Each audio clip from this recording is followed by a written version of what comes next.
So WildDrone is an interdisciplinary, curiosity-driven research network of 13 PhDs working in nature conservation and drone operations and computer vision / machine learning. We are partners in the WildDrone project, and the WildDrone project brings together a consortium of partners to really look at how we can utilize drones in the field of conservation. There are different areas to be explored from a technical aspect, including the ethical aspects of it.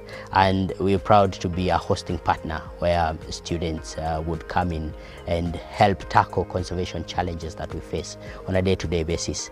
And we can easily link this and leverage our conservation tech lab to move forward the solutions that would emanate from this project.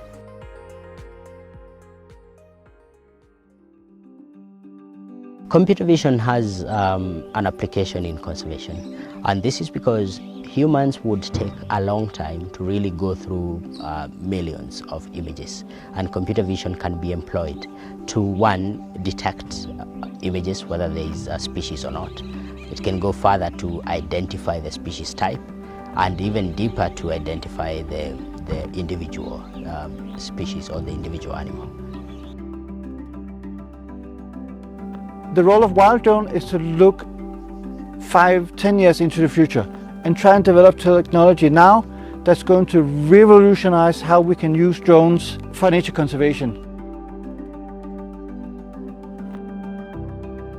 Old Pejeta is brilliant in terms of the technologies they've already adopted and already using.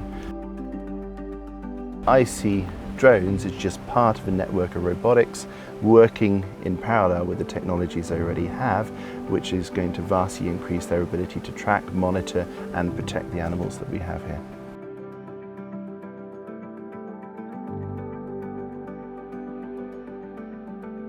We are happy to be partners in the WildDrone project, and we look forward to collaborating with the other project partners and an exciting journey over the next 3 years.